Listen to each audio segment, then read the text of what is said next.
आणि हा तुम्ही ज्या स्वाभिमानाने मुंबईमध्ये राहतात ना, शिक्षण घेता, नोकरी करता, मतदान करता, या सर्व गोष्टीचा जो अधिकार आहे ना, तो डॉक्टर बाबासाहेब आंबेडकरांनीच दिलाय.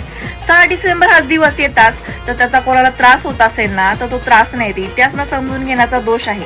आणि मुंबई तर सर्वांचीच आहे हो, पण ज्याने हा देश उभा केला त्यांच्या अनुयायांच्या पावलाने जर शहर भारावत असेल ना, तर ती अभिमानाची गोष्ट आहे, त्रासाची नाही. आणि माझ्या सर्व समाजाला मला एवढं सांगणं आहे की विचार करा, हा भारत स्वातंत्र्य होऊन 75 वर्ष लोटल्या गेलेली आहे, पण अजूनही या लोकांची अशी मनवादी मानसिकता आहे. तर विचार करा, डॉक्टर बाबासाहेब आंबेडकर त्या काळात एकटे कसे लढले असतील या लोकांच्या विरोधात आपल्यासाठी.